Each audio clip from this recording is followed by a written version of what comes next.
आजकल क्या होता है मैं बताता हूं आपको। कभी कभी जब मैं निकलता हूं, बीजेपी के लोग झंडा खड़े रहते हैं। मैं बता रहा हूं, देखो झंडा खड़े लिए देते हैं ऐसे, मेरी ओर देखते हैं, मैं कहता हूं अदानी, वो सिर नीचे कर देते हैं ऐसे। बीजेपी का झंडा मेरे सामने, मैं कहता हूं अदानी, बीजेपी के कार्यकर्ता यूं करते हैं। आखिरी के 2 फेज में फटाफट वोट बटोरने के लिए मोदी का हर विरोधी खटाखट टकाटक वाली स्क्रिप्ट लिखे जा रहा है। राहुल ने जो खटाखट वाला फॉर्मूला अपनाया उसे अखिलेश ने दोहराया। अब तेजस्वी उससे एक कदम आगे चले गए हैं। वो टनाटन टनाटन, सफाचट सफाचट, ठकाठक ठकाठक रटने लगे हैं। तो माहौल एकदम टनाटन है ना, हम टनाटन टनाटन टनाटन। 1 करोड़ नौकरी मिलेगा फटाफट फटाफट फटाफट, और महिलाओं के खाता में 1 लाख रुपया खटाखट खटाखट खटाखट। अब बीजेपी का हो रही है सफाचट सफाचट सफाचट। 24 में मोदी से संभावित हार की आहट से हो रही घबराहट इंडी गुट में किस कदर फैल चुकी है, इसका ट्रेलर झारखंड के गोड्डा में प्रियंका की रैली में दिखा, जहां प्रियंका गांधी ने वोट बटोरने के लिए भ्रष्टाचार के आरोप में जेल गए हेमंत सोरेन की रिहाई का रास्ता भी ईवीएम में ढूंढ लिया और एक तरह से करप्शन को ऑन कैमरा एंडोर्स भी कर लिया।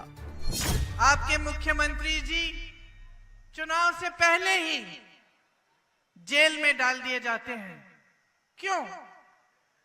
फर्जी बयानों पे, फर्जी मुकदमों पे उन पे ऐसा केस डाला है जो सच हो ही नहीं सकता।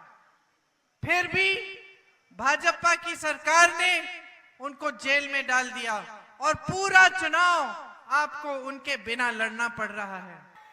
आप जब यहाँ का चुनाव होगा तो आप ईवीएम पर जब हाथ के पंजे पर बटन दबाएंगे तो याद रखिए कि आप हेमंत सोरेन जी की रिहाई का रास्ता भी खोल रहे हैं।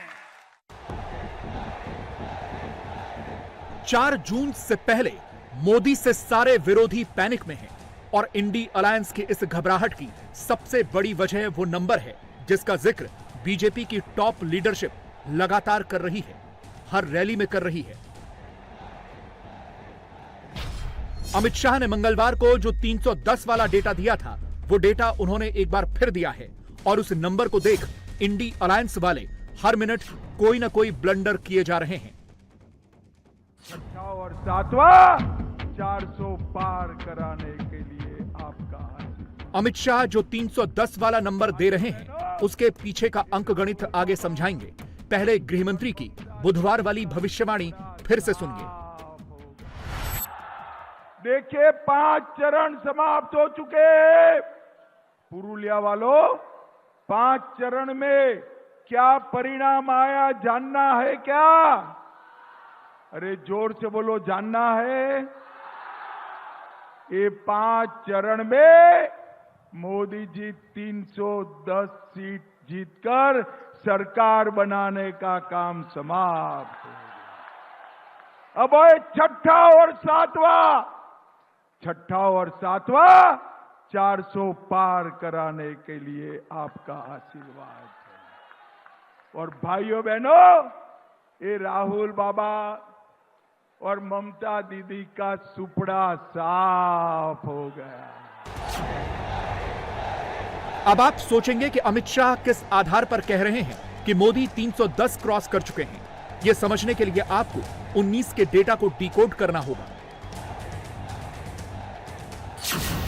2019 में बीजेपी को जो 303 सीटें आई थी, उनमें से करीब 250 सीटें नॉर्थ इंडिया और वेस्ट इंडिया से आई थी और 24 में मोदी को इन दोनों रीजन से 50 सीटों का नुकसान होना लगभग असंभव है।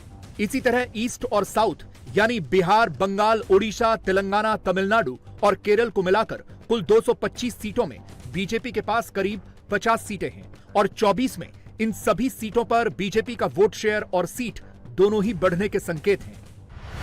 डरे बगैर वोट करना, 5 चरण हुए, ममता के गुंडे किसी को हाथ नहीं लगा पाए हैं, हाथ नहीं लगा